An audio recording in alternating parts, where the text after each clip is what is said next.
with another live stream interview here. This time with Rachael Tabelski, the interim city manager of the city of Batavia. So, Rachael, how much longer are we going to be calling you interim? Well, I think for a bit longer. I know they are working through the process, and I have put my hat in the ring. So, for now, it'll be interim, and we'll go from there. I need to correct something here.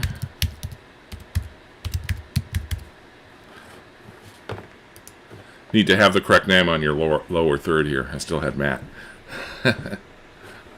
So, anyway, so just first of all, just give us the kind of a state of the city summary here.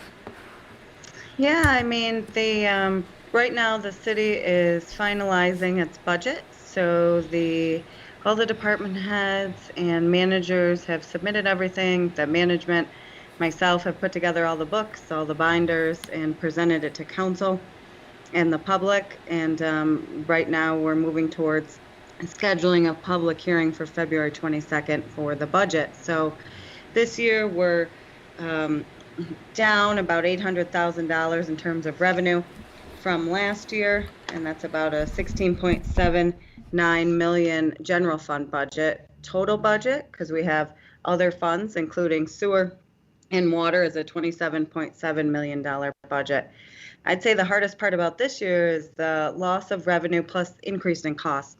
Our best asset in the city is our personnel, and we have great people that work on behalf of the city in public safety, and as well as clearing the roads and in our clerk's office. And it was very difficult. We have positions that are going to remain frozen. We're lucky. We originally had scheduled a layoff. We don't have to do that. So right now we're able to keep our workforce, but we're not able to fill every position, which makes it difficult for the remaining staff members who work in those departments. How is morale in these tough times? Well, I think morale in a typical year with these tough times would be kind of waning, but with COVID, I think it's just downright difficult, because every individual, whether you work for the city or you just live here in Batavia or live elsewhere, you're dealing with so many layers of emotion related to the pandemic, and it's not easy, and it's going to take a long time for people to come to terms with their feelings of how they operated during a pandemic. But I will say, for city employees, everyone's considered essential, so being here at work, I think, has helped morale, helped keep the normalcy of the day as compared to maybe other professions where they're used to going into the office. That's the routine, that's what they love, and then they can't go there anymore. But again, I'm making global statements on something that I think we'll be talking about for years to come. Any concerns about cuts to essential services, police, fire, roads, streets? Sure. We are, I mean, this is a budget I don't like. I don't like this budget, but it is fiscally accurate, and it doesn't put a huge burden on to the property taxpayers. And right now, just the uncertainty of the pandemic and the situation that our residents are in, exceeding the tax cap was not advised, and I know council certainly did not want that to happen. So we were able to deliver a budget that did not do that. I would say the average home that's $100,000 would have an increase of $13 on their city tax bill in this year. So annually, $1 a month increase. And but I will say that the city can't sustain this forever. So we're going to be looking at my sunshine's coming in here. It's nice to see some sun. I might have to move completely. We're going to be looking at you know, how we do this moving forward. The news on the sales tax was pretty good, that it was only down 1.5%, 2% for, I'm totally spinning around here. I forgot the light hits me right there in the middle of the day. So, you know, there are positive things that are happening, but it's still all too early to tell. Um, Departments have done in the city for many years been able to do a lot with a little, and I think they're all willing to help out and try to get through this crisis to get to more stable times. And the state government's a factor in this too, because that's where some of our aid loss is coming from, not just in sales tax. You mentioned a modest tax increase. Will that still be within the tax cap? Yes, it will be. The I wanted to shift gears a little bit. I know you obviously have always had a strong passion for economic development. Your role's a little different now, but you still have a lot of responsibility related to what's going on in Batavia. Where are we kind of with DRI and downtown in general? Sure. I mean, that is the part about this past year, year and a half, that I find astounding is that building permits have not slowed down, commercial and residential here in our city. Normally, it's a slow month in our building permits office through the holidays, and they were working harder than ever to issue permits on residential and commercial buildings in the city. Specifically, I can't see it out of my office window, but from City Hall, you can see the new project that they're finalizing called Elliot Place, which is above the Save-A-Lot. And it was just so nice to see cranes in the air in the city of Batavia and realizing the first DRI project to move to construction. So that is Elliot Place above Save-A-Lot is going to have 8 new market rate apartments in it, and then building out the lower floor space for lease in that area. The other project that's moved towards construction is 99 Main Street, the old Thomas and Dwyer building. And my heart is certainly in historic old buildings that are going to be rehabbed and, you know, maintain the historic character while saving the building. So couldn't be more excited for that. I just drove by Matt Gray's building, Eli Fish, and saw a dumpster out front. And I think while it is an inconvenience for those trying to park on Main Street, the sign of cranes in the air and dumpsters means a lot for our city. And those are just 3 examples of DRI projects moving forward. Matt's doing at the Eli Fish building, the Newberry building. That's apartments on the 3rd floor that's going in there, correct? Mm-hmm. So, yep, that's correct. The one thing you didn't mention, I'm kind of curious where we're at, is Elliot Station.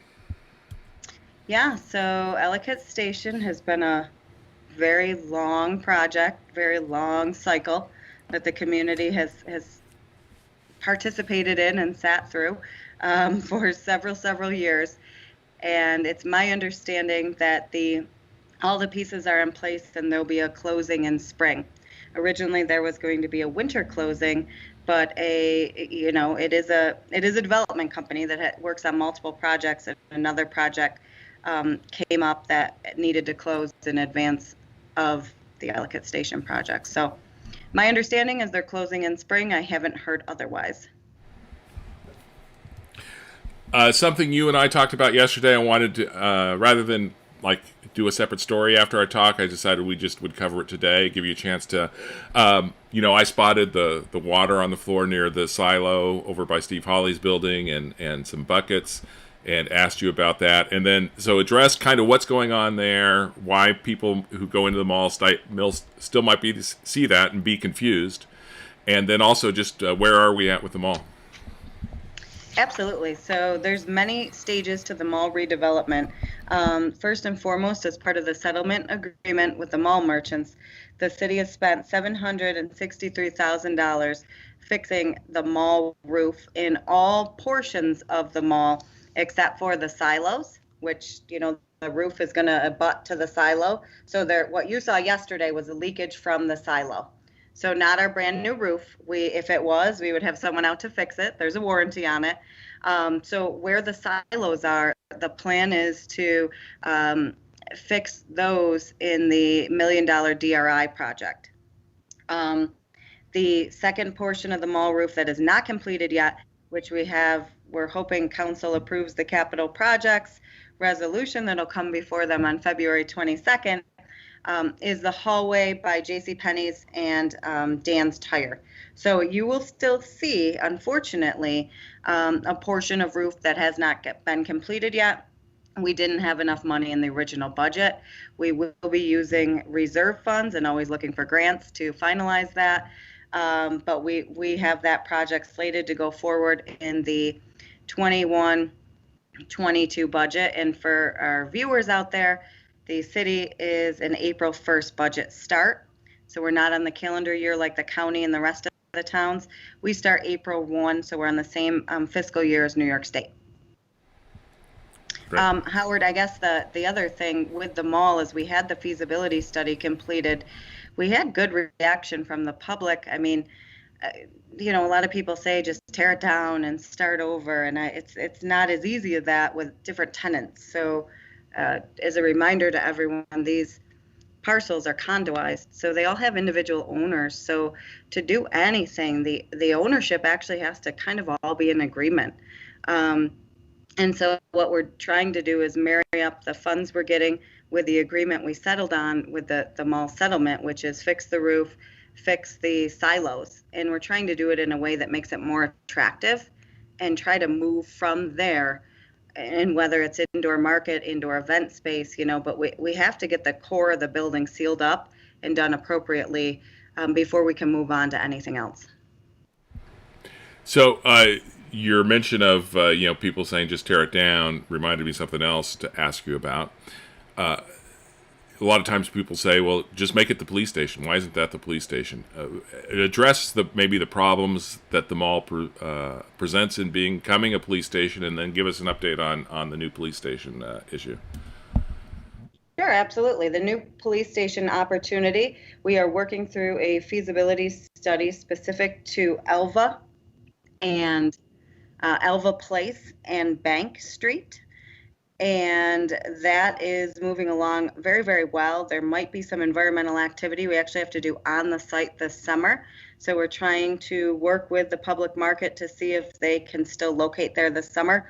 And we'll know more in the next coming months. But Sharon Brandt, the treasurer of the public market, and Beth Kemp of the bid, Andrew McGuire and I have been meeting monthly to try to make sure that we help the market in any way we can to keep them downtown. That's certainly the goal. As to why the existing structure of the mall, and I guess, do we want to take the Penny's building, or you tell me? Give me a location. I'll talk I never know what people are thinking about that. Okay, let's take Penny's, right? So right now the city owns their own property at Elva and Bank. So when you own your own property and you're building from basically a pad surface, you're not going to be putting any money into, one, design and engineering of a rehab, two, actually doing the rehab, three, buying the parcel out. You could spend a lot more doing that than just building on your own property. So I think the city has done a really good job, including the public previously, in trying to find a location. And the Elva and Bank site was the second location on the list. First was a location over by the Harvester Complex, and nothing materialized with that land. It wasn't city owned. The second location happens to be a city-owned parcel. So when you talk about your ability to actually get in the ground and get moving on a project and the cost, you're going to come out ahead by using your own land to build this on, and a piece of property that's pad ready, basically. It's like a shovel ready property in the middle of a city. One of the last things I wanted to touch on with you, Rachel, is you participated in the police stakeholders group. What are your kind of end of the process, near the end of the process, thoughts on how that went, and kind of what's your takeaway? What'd you learn from it? Thank you, Howard, for asking that. I couldn't be more proud of our police officers and our police chief for their professionalism and the willingness and ability to go through the process of not only showing the community how they do their jobs on a daily basis and what training they undertake and their policies and procedures, but also starting up dialogue with members of the community they haven't had that with before. My biggest takeaway, and I think it's the same for the police department, is that the community wants to see officers on the street waving, saying hello, and engaging, not just at a community event, but on a day-to-day basis. And how that is achieved is something that we'll need to work on.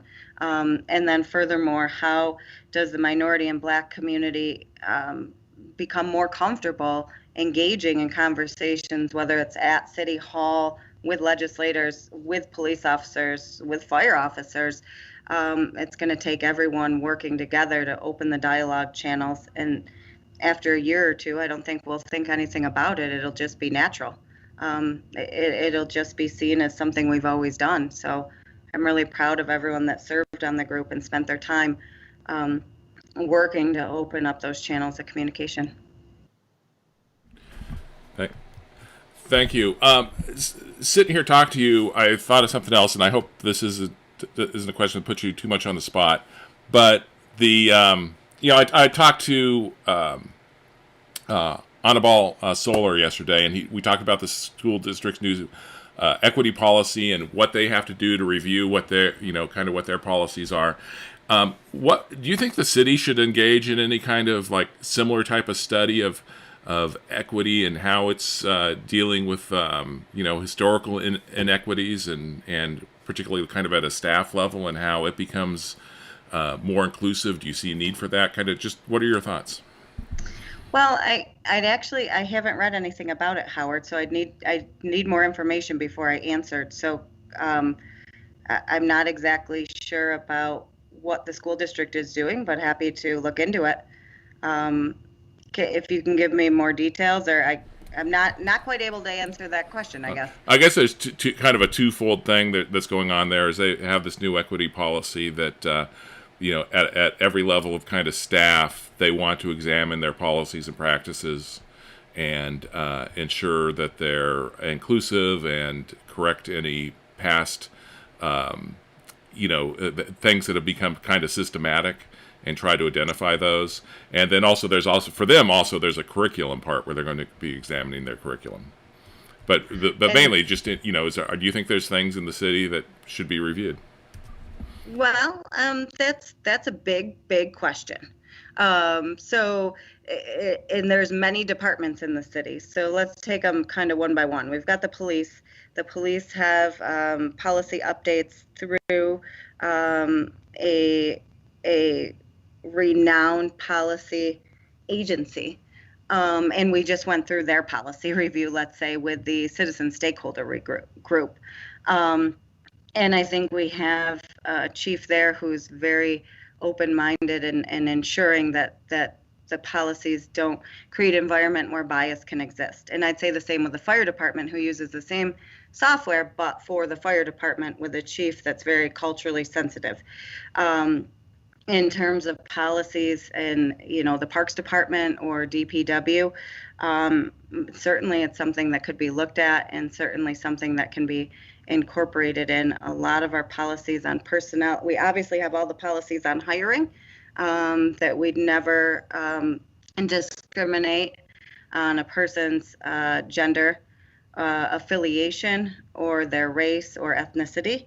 So from an HR standpoint, I think those types of policies are solid, but I'd ask you to ask me again in a couple months, because I'd like to learn more about what the district is doing. And my question is, when you say they're going to be educating on it, are they going to be educating the teachers specifically with like bias-based training to try to break down those biases, or are they going to be educating the students, or both? So I'm super interested to know.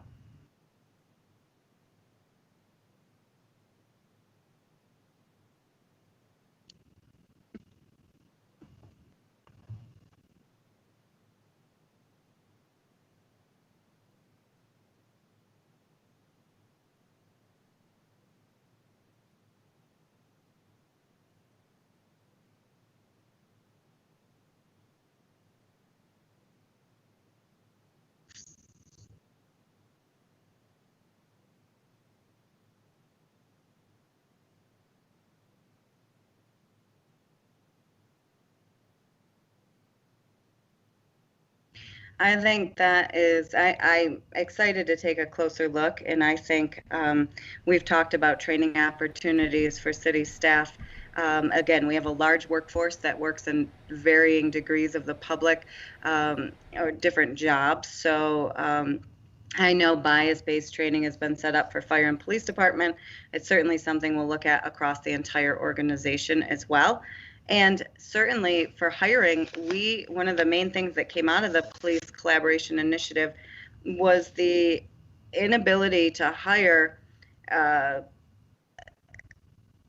with the current civil service guidelines and how you get down the list of whether it's local, whether it's a minority, whether it's a woman, whatever it is, we are handcuffed in government because of existing civil service law. And everyone's known that. We've known it for years. But I think now that every community has to turn in this report and this document, when you see it in every single one of them, is that the place where legislative change occurs? Because it couldn't be more clear that the inability of our police forces and other agencies to hire minorities is clearly pointed back to civil service law. I think that was one of the big takeaways early on that I got out of it too. Was and I'd also had conversations with Chief Highbush about this before. Their inability to, they find people that they want to hire from our local community, and believe they'd be good police officers, but are prohibited from doing so. And from my, whether you're after regardless of who you want to hire, based on any kind of equity issue, being able to hire from your local community, I think, makes for a stronger police force all the way around. So. I do as well, and I think we do have residency requirements not directly in the city, but within the surrounding jurisdiction. So we have a kind of, I wouldn't say too wide, but we want the officers and we want our workers to feel that this community, whether it's their home and they actually live in the city or they live out, in a rural town close to the city, we're still the center city. You're close enough to consider this your home. And in jobs where you're interacting with the public on a daily basis, it's so important to buy in and to really appreciate the city you're working for. And I think we're very fortunate with our workforce in police and fire and DPW and our clerks that they do love the city and they're working hard for it. One last topic, maybe STAMP. Some exciting news here recently. What are your thoughts, and how do you think that'll affect Batavia? It's so funny. I called Steve Hyde yesterday, and I said, Steve, we haven't talked in months, but congratulations. And I said, you know what's funny? When the first tenant came to the agribusiness park, it was Alpina at the time, and it was a small project. And it's funny, we call 50 jobs and 40,000 square feet small, right? But because of the expectations set by these large business parks, these are small projects. And I said, Steve, maybe it'll be just like Alpina. They come and it's a fun project, and it's, it takes a lot of work to get there, but then the massive project comes right behind it, right? So the massive, at that time, Muller Quaker Dairy, which is now HP Hood, came in. So we just had a fun conversation about that. And I know it's hard for, just like the Severino project, the community to follow the length of time these projects take. And I get we want to see it here today, we want to see it now. But I do believe that investing in this infrastructure, these greenfield sites and brownfield sites, will only poise us for a better future in our community. And I mean, the city will be thrilled when STAMP is full or operating at a bigger capacity, because a lot of those workers, we hope, will enjoy our city and live here, commuting there or in the village of Medina or other places that certainly want to have high-end earners in our community. Great, Rachel. Thank you. It's always a pleasure to talk with you. I always enjoy it. It's always an interesting conversation.